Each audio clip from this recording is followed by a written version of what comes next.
तो जिनका हो जाता है उनके बारे में तो सब बात करते हैं, जिनका नहीं होता है, जिन्होंने पूरी जान लगाई और जिनका नहीं हुआ, उनका क्या होता है? उनके रिश्तेदार उनकी चिंता करते हैं। वो फिर उनकी चिंता करते हैं। और वो है एक मिडिल क्लास बैकग्राउंड से। अब वो कहीं ऐसा तो नहीं कि वो ना यहाँ करा ना वहां करा 4-5 साल बाद? हाँ, वही मैंने कहा। कोई वो क्लिपिंग निकाल लिया, ओ गाली दे रहे थे। नहीं, आपने बहुत सारी गलतियां कर दी। आपकी जनरेशन ने अपने को कष्ट देना छोड़ दिया। आप पढ़िए बड़े बड़े लोग, अंबेडकर को पढ़ो, उनका जीवन संघर्षों का।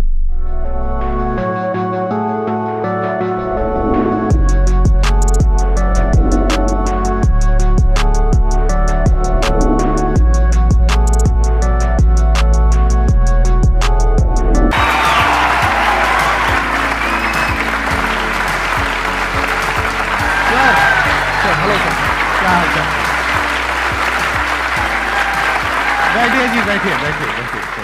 आइए। Thank you. इससे पहले कि ऑडियंस आपसे कुछ क्वेश्चंस पूछे, मेरे माइंड में एक क्वेश्चन आ रहा है। आईएएस में कितने लोग हैं जो हर साल उसके लिए अपीयर करते हैं? 5 से 6 लाख के आसपास। और सीट्स कितनी है? 1000 अप्रोक्सीमेटली। तो जिनका हो जाता है उनके बारे में तो सब बात करते हैं, जिनका नहीं होता है, जिन्होंने पूरी जान लगाई और जिनका नहीं हुआ, उनका क्या होता है? उनके रिश्तेदार उनकी चिंता करते हैं। वो फिर उनकी चिंता करते हैं। नहीं, मैं आ रहा हूं, मैं आपके क्वेश्चन पे आ रहा हूं। ये पॉइंट इंटरेस्टिंग है, मैं समझना चाहूंगा कैसे। मैं बताऊं। हाँ। मैं दोनों मुद्दों पे बता। हम सब हारने से डरते हैं, और मजेदार बात है कि वो डर हमारी हार की वजह बनता है। 98% केसेस में हारने से क्यों डरते हैं? क्योंकि हम जानते हैं अगर हम हारेंगे तो वो जो पीछे 3 लोग बैठे हैं ना, रिश्तेदार, रिलेटिव्स और फ्रेंड, वो जीने नहीं देंगे। आप जब भी आईएएस की तैयारी करें, पहला अटेम्प्ट आपका सीरियस अटेम्प्ट होना चाहिए। आपने तैयारी किया, बेसिक्स तैयार किए, आपने एडवांस कोर्स तैयार किया, आपने कम से कम मेंस के 1000 आंसर्स लिखे हैं और मिनिमम 10,000 प्रीलिम्स के क्वेश्चंस आप सॉल्व कर चुके हैं, तब आप एग्जाम देने जाइए। सिर्फ एक अटेम्प्ट दीजिए। जिसने भी पहला अटेम्प्ट सीरियस दिया, उसको दोबारा तैयारी नहीं करनी पड़ती, रिवीजन करना पड़ता है। भाई आप देखो ना, जितने सारे सेलेक्ट लड़के होते हैं उसमें बहुत सारे नौकरी कर रहे होते हैं, जॉब कर रहे होते हैं। कुछ लोग मुझसे पूछते हैं, सर जॉब करते वक्त तैयारी हो सकती है? नहीं, जॉब करते वक्त तैयारी तो नहीं हो सकती, जॉब करते वक्त रिवीजन हो सकता है। 3 hours per day, 4 hours per day. तो मेरी एडवाइस ये है, क्योंकि ये एक बहुत रिस्की खेल है ये। मैं खुद ही बाहर हुआ, और फिर मैं कितने लोगों को देखता हूं जो 5-5, 6-6 अटेम्प्ट के बाद बाहर होते हैं। तो जिनको भी इस गेम में शामिल होना है, एक अटेम्प्ट सीरियसली आपका होता है, बहुत अच्छा है। आपको मैक्सिमम रिस्क लेना है तो आप 2 ले लो, उसके बाद अपना काम शुरू करो, जो आपका सेकंड लाइन थॉट था। कोई लॉयर बनना चाहता है, कोई मेडिकल लाइन में जाना चाहता है, कोई मतलब जो भी आप एंटरप्रेन्योर बनना चाहते हैं, आप करो, लेकिन अपने वो रिवीजन वाले 4 hour बचा के रखो। आपने कितने अटेम्प्ट्स दिए थे सर? 4 अटेम्प्ट्स आपने दिए थे। और आपने कहीं से कोचिंग ली थी, यानी लाखों रुपए दिए थे कोचिंग में? नहीं, तब लाखों नहीं थे, तब हजारों थे। अच्छा, हजारों रुपए आपने खर्च करे थे, और आप एक मिडिल क्लास बैकग्राउंड से थे। तो टोटल 4 साल में आपका कितना पैसा लग गया होगा? रहना, खाना, पीना, और आपने तो पूरी तैयारी करी होगी, साथ में कुछ और नहीं किया होगा? I think so. कुछ नहीं किया, बिल्कुल। तो कितना आपका 4 साल में अच्छा खासा पैसा? 5-6 लाख रुपए लगे। 5-6 लाख रुपए उस समय लगे। आज के समय पे अगर किसी को कोचिंग लेनी है तो आई थिंक इससे 3-4 गुना, 5 गुना आराम से लगेगा। आराम से लगेगा। तो 15-20 लाख रुपए उस इंसान का लग गया, और वो है एक मिडिल क्लास बैकग्राउंड से। अब वो कहीं ऐसा तो नहीं कि वो ना यहाँ करा ना वहां करा 4-5 साल बाद? हाँ, वही मैंने कहा कि अब आप, जब हमारे समय तो ठीक था, अब आप रिस्क पूरा नहीं ले सकते। You have to be cautious. अब इनको कॉशियस होना पड़ेगा कि ठीक है, जैसे बड़े सारे लड़के क्या करते हैं, वो 1-2 अटेम्प्ट ऐसे ही देते हैं। अब तो इनके पास 6 अटेम्प्ट है, ओबीसी हैं तो और ज्यादा है, SC ST हैं तो और ज्यादा है। और मैं कहूंगा आप किसी भी कैटेगरी से आते हैं, आप 2 अटेम्प्ट से ज्यादा कभी मत मानिए। ये पॉइंट बहुत अच्छा है कि आइडियली आपको अपने माइंड में ये रखना है कि एक ही अटेम्प्ट है मेरे पास में, मैक्सिमम अगर आपकी फैमिली अफोर्ड कर सकती है तो 2 अटेम्प्ट है। बिल्कुल। उसके बाद में अपने काम पे ध्यान देना है, और इसको एज अ रिवीजन की तरह देखना है, मतलब इसको साथ साथ में चलाना है। ये नहीं कि अपने 5 साल या 6 साल लाइफ के सारे यही निकाल दिए और सारा पैसा घर वालों का लगा दिया, या उन्होंने खेत बेच दिया, या लोन ले लिया। ऐसी बहुत कहानियां मैंने सुनी है सर लोगों की, और बहुत ही दर्द होता है ऐसी कहानियां देख करके। ऐसे लोगों की जो कहानियां हैं वो उसको सुन करके बहुत ही बुरा लगता है अंदर से। चलिए आगे बढ़ते हैं जी। Sir, I wanted to ask how to fight the basically fear that we feel Like there are lot many fears that we face, not only in studies, but in each aspect of life. There is some kind of fear. How to fight that? How to come back? How to have that courage in life? Fear बड़ी प्यारी चीज है. हमने कुछ words को बड़ा negative बना लिया है. जैसे अब बच्चा है 2 साल का, उसको तो फियर होता नहीं, उसे कुछ पता नहीं, उसने कोबरा देखा, जाके पकड़ लिया. वो तो बाद में घर वालों ने देखा तो पता चला कि भैया कोबरा पकड़ के घूम रहा है. लेकिन हम बड़े हो गए ना, अब हम कोबरा देखेंगे तो वो हमारी बॉडी की जो मैकेनिज्म है वो हमें वार्न करेगी, अलर्ट करेगी. That is natural fear. वो अच्छी चीज है. जिस चीज की आप बात कर रहे हो वो फियर नहीं है, वो ओवर थिंकिंग है. आज का जो युवा है वो फियर से परेशान नहीं है, वो ओवर थिंकिंग से परेशान है.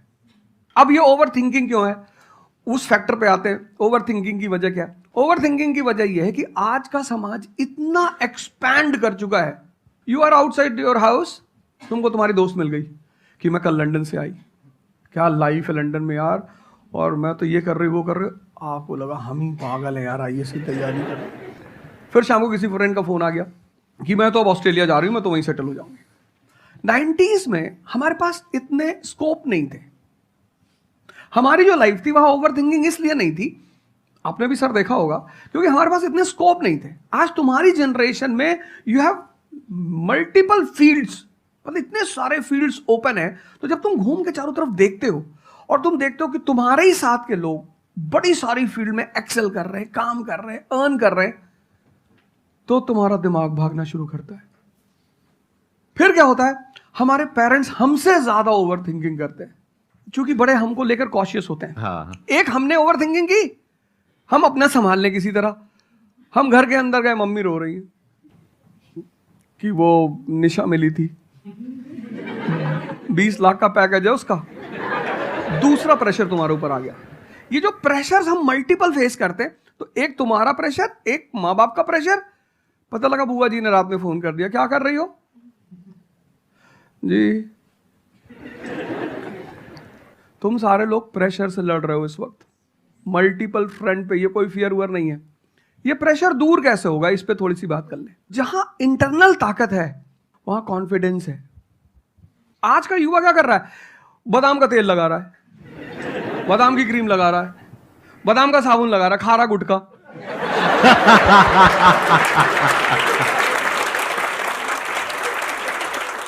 आप लोगों को चूंकि हर तरफ प्रेशर झेलना है, तो प्रेशर झेलने का सबसे अच्छा तरीका होता है इंटरनल पावर. तभी तो मैं जहां भी जाता हूं एक चीज रिपीट करता हूं, योगा करो, ध्यान करो. ध्यान करोगे मन ताकतवर हो जाएगा. सर, आपने जैसे कि अभी बोला कि मेंटल स्टेट के लिए एक्सरसाइज करो, योगा करो.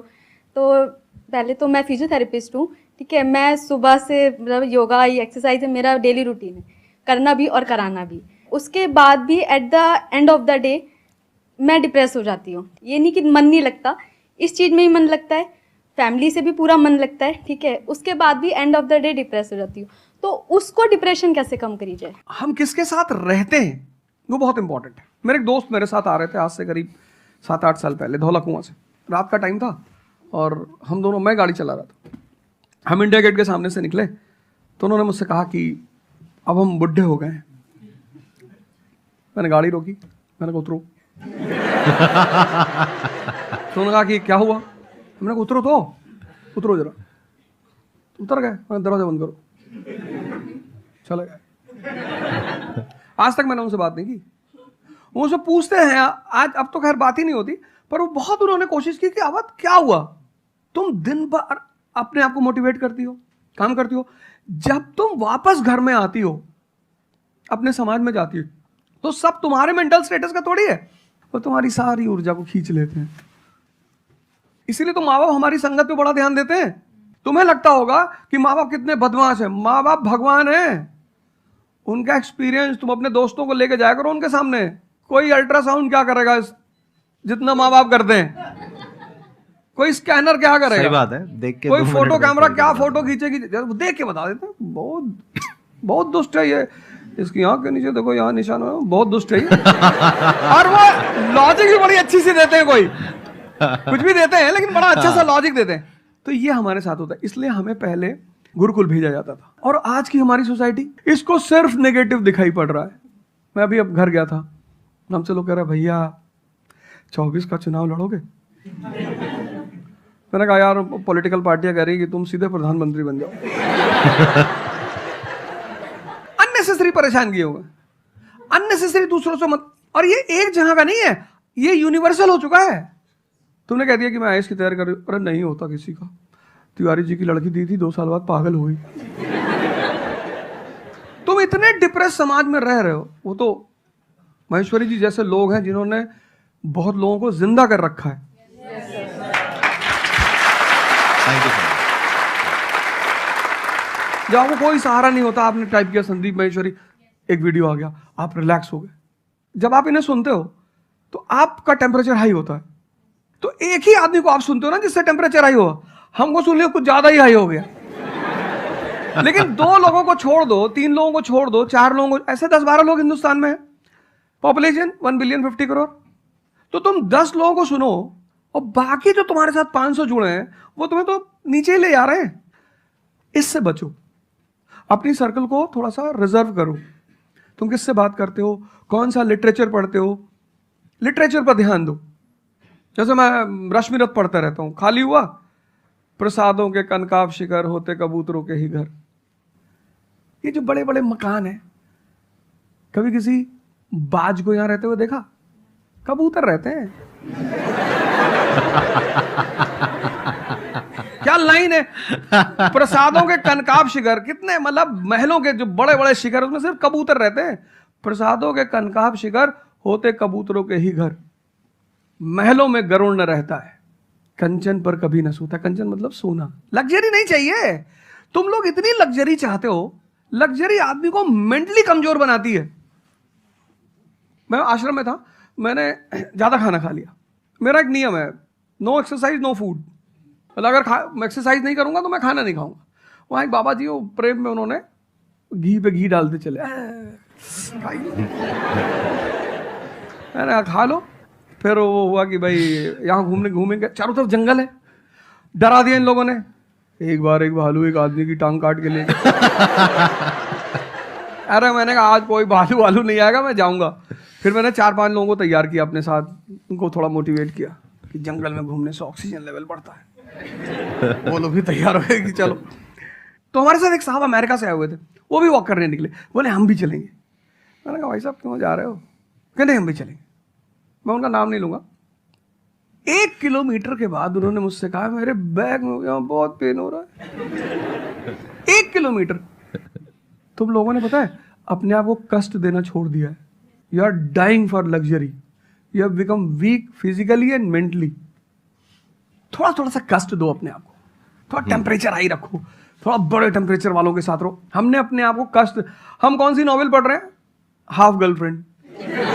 अच्छी है, अच्छी है, अच्छी, मैं ये नहीं कह रहा हूं, मैं कुछ बोल देता हूं। अच्छी है मतलब आपने पढ़ी है।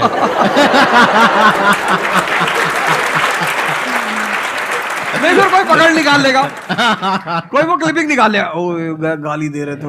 नहीं, आपने बहुत सारी गलतियां कर दी, आपकी जनरेशन ने अपने को कष्ट देना छोड़ दिया। हाँ। आप पढ़िए बड़े बड़े लोगों, अंबेडकर को पढ़ो, उनका जीवन संघर्षों का, प्रभु राम का जीवन पढ़ो। ये सब संघर्ष, ये सब लोग हैं जिन्होंने जीवन में लड़ाइयां लड़ी हैं। आपने उनको साइडलाइन कर दिया। आप राणा प्रताप के बारे में कुछ जानते ही नहीं हो, आपको वो पोएम याद ही नहीं है, खूब लड़ी मर्दानी वो तो झांसी वाली रानी थी। आपको तो एक चीज बता दी, twinkle twinkle how I wonder. आप वंडर किए जा रहे हो पूरी जिंदगी में। आपने कहा कि पूरे दिन मैं अपना काम करती हूँ, दैट इज फिजियोथेरेपी जो आप करते हैं, और शाम तक आते आते आपको थोड़ा सा डिप्रेस फील होता है, थोड़ा सा डाउन फील होता है, तो उसके पीछे क्या रीजन है आप बताइए। जैसे कि मैं बाकी पेशेंट देखती हूँ पूरा दिन में, हाँ। बट जब मैं घर पे आती हूँ तो मैं अपने मम्मी पापा को देखती हूँ। ठीक है। जो मैं उनको कहती हूँ कि आपको ये एक्सरसाइज करनी है, ये करना है, आपके लिए ये ज़रूरी है, वो ये नहीं करते। तो फिर वो मुझे डिप्रेस होता है कि मैं जब सबको सही करती हूँ और मैं अपने घर में ही सही नहीं कर पा रही। आप सबको सही नहीं करते हो, आप उन लोगों को सही करते हो जो आपके पास आते हैं। हाँ एग्जैक्टली। तो अगर आपके पेरेंट्स सही नहीं होना चाहते हैं तो उनको कौन सही करेगा? बेसिकली हमारी प्रॉब्लम क्या है कि जो नहीं करना चाहता उसको भी करवाना चाहते हैं। एग्जैक्टली। फॉर एग्जाम्पल, आप में से यहाँ पे कुछ लोग बैठे हैं और बैठे हैं जो कहते हैं कि भाई आप कुछ भी बोल दो, हम तो जैसे थे वैसे ही रहेंगे, उखाड़ लो जो उखाड़ सकते हो। आप अकेले आ जाओ, आप साथ में ओझा सर को ले आओ, आप 10 को ले आओ, हम तो नहीं बदलने वाले। उनका कोई कुछ कर सकता है? समझ गए? तो यहाँ पे किसका एक्चुअल में किसकी लाइफ बदलने वाली है? यहाँ पर हो सकता है कुछ साल बाद आप ही में से कोई यहाँ पर बैठा होगा, बट वो इंसान कौन होगा? जो खुद अंदर से बदलना चाहता है ना। Yes sir, thank you sir. Please have a seat, बैठिए। मेरा संदीप सर से एक क्वेश्चन है कि जैसे हम लोग जब आपकी वीडियोस देखते हैं तो हम लोग मोटिवेटेड हो जाता है कि हम लोगों को गवर्नमेंट से या फिर इन सब फील्ड्स में छोड़ के अपना कुछ स्टार्ट करना चाहिए जिससे देश में एंटरप्रेन्योर्स या फिर जॉब्स बढ़े। फिर हम लोग देखते हैं आप लोगों को कि भाई यूपीएससी में एक ऐसी पावर होती है जो हम करना चाहते हैं वहाँ पे हमको डायरेक्ट पावर मिलती है। जैसे कि मैं अगर एजुकेशन के फील्ड में कुछ अच्छा करना चाहती हूँ तो मेरे पास डायरेक्ट पावर होती है कि हम लोग वहाँ से कर सकते हैं। तो मैं ऐसा, मेरे पास ये क्वेश्चन फिर मतलब दोनों में कॉन्ट्राडिक्शन चलता रहता है। ना कॉन्ट्रडिक्शन नहीं चल रहा है ये। इसे कॉन्ट्रडिक्शन नहीं कहते, इसे कंफ्यूजन कहते हैं। मतलब एक गोल होता है ना, या फिर एक मतलब हमारे पास एक टारगेट होता है कि हम ये काम करने के लिए यूपीएससी में जा रहे हैं। नहीं, सरकार जो कहेगी वो करना है। हाँ, I was about to say that. आपका क्या गोल है? आप क्यों कर, और आप आपका नेता क्या थोड़ी है? target है? आपकी पार्टी का मैनिफेस्टो थोड़ी है, घोषणा पत्र। आप एक राजपत्रित अधिकारी हैं, गैजेटेड ऑफिसर। आपका जो मिनिस्टर होगा फोन मिलेगा, मैडम जी ये कस्तूरबा गांधी प्लान में अभी तक कितना काम हुआ? जी sir, I give the review in the evening sir. Okay, thank you. ठीक है मैडम, बाय, खत्म। सो आपका कहने का मतलब है कि जो सिविल सर्वेंट बनते हैं या आईएएस ऑफिसर बनते हैं उनके पास कोई पावर नहीं होती? पावर होती है जब तक जनता अपनी पावर नहीं समझती। आज की डेट में इस देश में पावरफुल कौन है? जनता। We the people of India solemnly resolve. Yes sir. ये जनता बेचारी पावर जानती है तो डीएम का ऑफिस में चले जाते, हुजूर इसको बेचारे को बताएं, नेता देखा, मेंबर ऑफ पार्लियामेंट देखा, क्या पैर छू लिए, तेरे फूफा है? नहीं भैया नहीं भैया, सांसद जी हैं। सांसद जी है तो क्यों पैर छू रहा है? तो पावर इस असलियत में इस देश की जनता के पास है। चूंकि वो जानती नहीं है इसलिए तुमको इनके पास इनको काम करने का अधिकार है। ये है the right to work, the right to implement. लेकिन चूंकि जनता अपने अधिकार को नहीं जानती तो तुम्हें दूर से दिखाई पड़ता है कि अरे आप बेटा कंफ्यूजन से बाहर आओ, ठीक है? और ग्लैमर मत देखो। आप बेसिकली पावर नहीं देख रहे हो, आप ग्लैमर देख रहे हो। आपको जो करना है उसको डिसाइड कर लो आप, और उस रास्ते पे आगे बढ़ो कि आप कल किसी भी फील्ड के मुकेश अंबानी बन जाओ, अडानी बन जाओ, वॉरेन बफेट बन जाओ, बिल गेट्स बन जाओ। इस रास्ते पे जाओ। Thank you sir. मैं यहाँ पे थोड़ा सा ऐड करता हूं कि जो आपने बोला ना कि ये कॉन्ट्रडिक्शन है, सबसे पहले तो जो सर ने बोला कि ये कोई कॉन्ट्रडिक्शन नहीं है, ये कंफ्यूजन है, बिल्कुल सही बात है। अब कंफ्यूजन क्या है, उसकी जड़ क्या है? आप क्या कर रहे हो? आप बस हम लोगों की बातें सुन रहे हो। यहां से मैंने कुछ बोला, इन्होंने कुछ बोला, दोनों अलग अलग स्टैंड पॉइंट है। मतलब इस दुनिया में आर्ट्स भी है, साइंस भी है, कॉमर्स भी है। अब आप कहोगे अब तीनों में कॉन्ट्रडिक्शन है। अरे कॉन्ट्रडिक्शन नहीं है, अलग अलग लोगों के लिए अलग अलग स्ट्रीम्स है। डिपेंड्स अपॉन कि आपकी प्रेफरेंस क्या है, आपकी प्रायोरिटीज क्या है। तो आपको 3 चीजें देखनी पड़ेंगी। एक अपना पास्ट, अपना प्रेजेंट और अपना फ्यूचर। कि पास्ट में आपने कैसा परफॉर्म किया है। अगर आप पढ़ाई में बहुत अच्छे रहे हो तो आपको क्लियर नजर आएगा कि अच्छा मुझे पढ़ाई से रिलेटेड कुछ करना है, तो वहां से रास्ता क्लियर हो जाता है। बट अगर आपके दिमाग में 24 घंटे बिजनेस आइडियाज घूमते रहते हैं, जहां भी जाते हो वहां पे गोलगप्पे खा रहे होते हो, आपके दिमाग में चल रहा होता है अबे इतने पैसे ले लिए, उसमें से इतने का गोलगप्पा, इतने का पानी है, पानी तो इतना फ्री होता है, मेरे से लिया 20 रुपए, ये तो 5 रुपए का काम है, तो 15 रुपए इसके पास में गए, कितने लोगों ने एक दिन में खा लिए, इतने पैसे कमा लिए, व्हाटएवर। अगर इस तरह का आपका माइंडसेट है तो वहां पे एंटरप्रेन्योरशिप, स्टार्टअप, इन सब चीजों का बेनिफिट है। तो हर रास्ता हर एक के लिए नहीं होता है। तो ये आपको कैसे समझ आएगा? अपने पास्ट को देख करके। दूसरा, अपने प्रेजेंट को देखो कि आपके पास में क्या रिसोर्सेज हैं। सोचने से क्या होता है, आपको ये भी तो देखना पड़ेगा आपके पास में क्या रिसोर्सेज हैं। उसके बेस पर आप सोच सकते हो ना।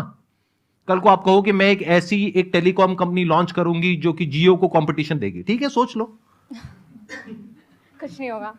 क्या है पीछे, बैकग्राउंड क्या है, आपके पास में क्या रिसोर्सेज है, how are you going to compete. तो आप फालतू में कुछ भी सोच रहे हो ना। तो यहां पे कॉन्ट्रडिक्शन क्या है, कंफ्यूजन क्या है? कुछ भी नहीं। तो जब आपके रिसोर्सेज ही आपको अलाउ नहीं कर रहे वो करने के लिए, तो सोच क्यों रहे हो? तीसरा, फ्यूचर में आप अपने लिए कैसी लाइफ चाहते हो? जैसे सर ने कहा कि पावर नहीं मिलती है वहां पे सर्व करना होता है। इस गलतफहमी से बाहर आ जाओगे, वहां पे पावर मिल जाएगी। पावर तो पूरी की पूरी एक हिरार्की है, जिस हिरार्की में टॉप पर पब्लिक बैठी है एक्चुअल में, वो हमें पता ही नहीं है। हमारे हाथ में पावर है, किसको वोट करना है, किसको पावर में लेकर के आना है।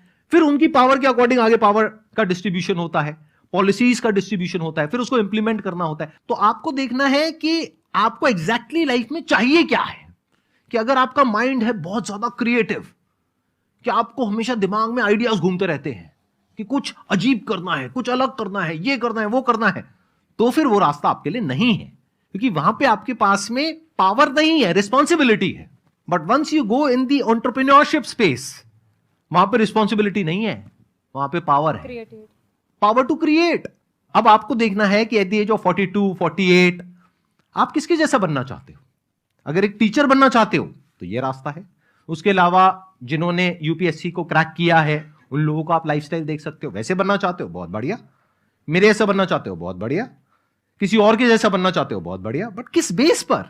अपनी पर्सनालिटी को देखो ना, क्या लाइन हो रहा है। सर एक्चुअली आपका सेशन देख के मैं पब्लिक स्पीकिंग सीख रहा हूँ, तो कॉन्फिडेंस बढ़ाने के लिए जो आसपास के स्कूल है ना, स्कूल क्लासेस जो है उनके पास मैं जाता हूँ बच्चों को थोड़ा सा ये करने के लिए। तो मैं जाके वहाँ पे रश्मि रथी सुनाता हूँ, मेरे को आती है थोड़ी थोड़ी, तो मैं वो सुनाता हूँ। छत्रपति शिवाजी महाराज के बारे में सुनाता हूँ।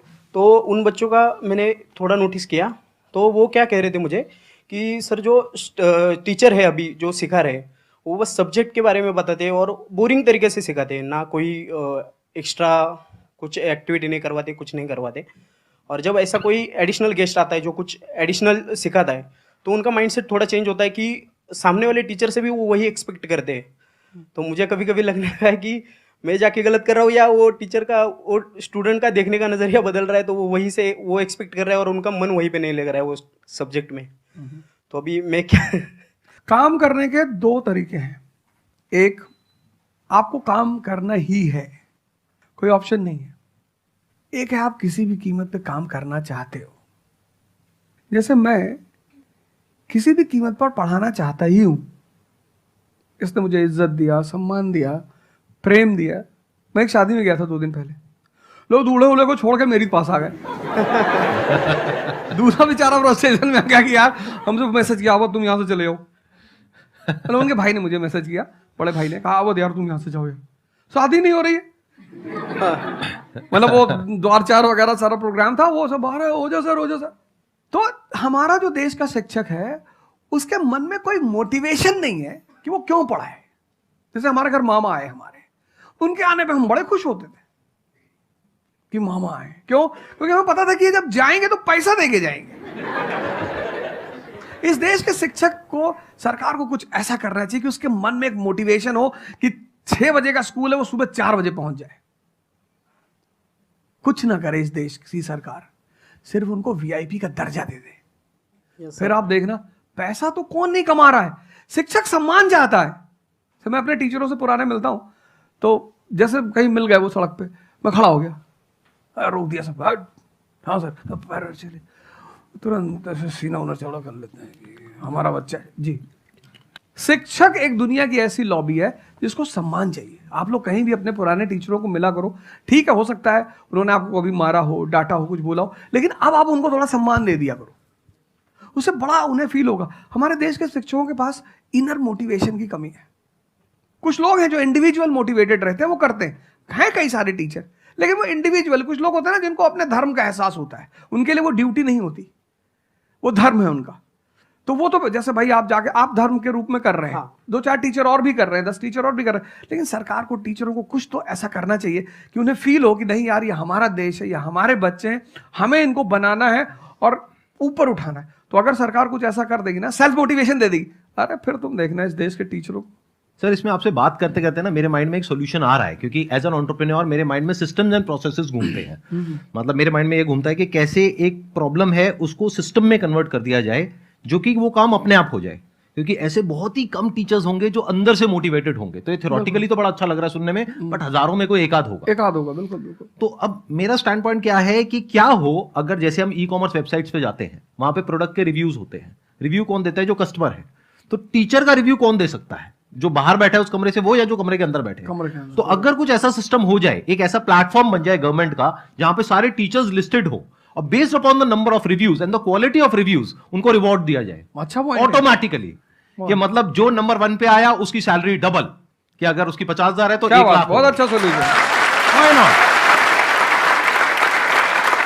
और जिसके इतने रिव्यूज आए, यानी जिसके 4 स्टार या उससे ऊपर आए, उनकी सैलरी सीधा डबल हो गई। तो फिर देखो क्या मजा आता है।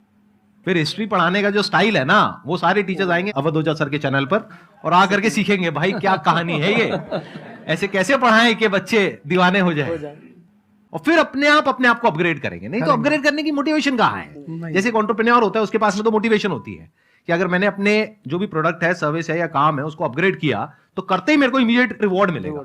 जैसे सेल्स टीम में अगर आप कहीं पर काम करते हो, कितने लोग सेल्स डिपार्टमेंट में है, अलग अलग कंपनी में जो जॉब कर रहे हैं, तो सेल्स में इंसेंटिव का एक सिस्टम होता है। तो वहां पर क्लियर पता होता है कि मैंने ये टारगेट अचीव किया तो ये है। तो एक क्लियर कट टारगेट होना चाहिए which is measurable, not theoretical but actual, objective not subjective.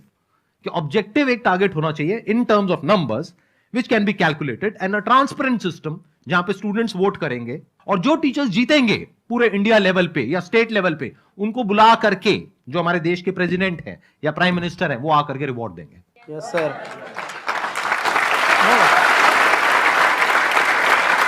Thank you so much sir आने के लिए यहाँ पर, दिल से धन्यवाद। मुझे बड़ा अच्छा लगा आपसे बात मुझे करके। बहुत अच्छा लगा यहाँ आके। Thank you so much.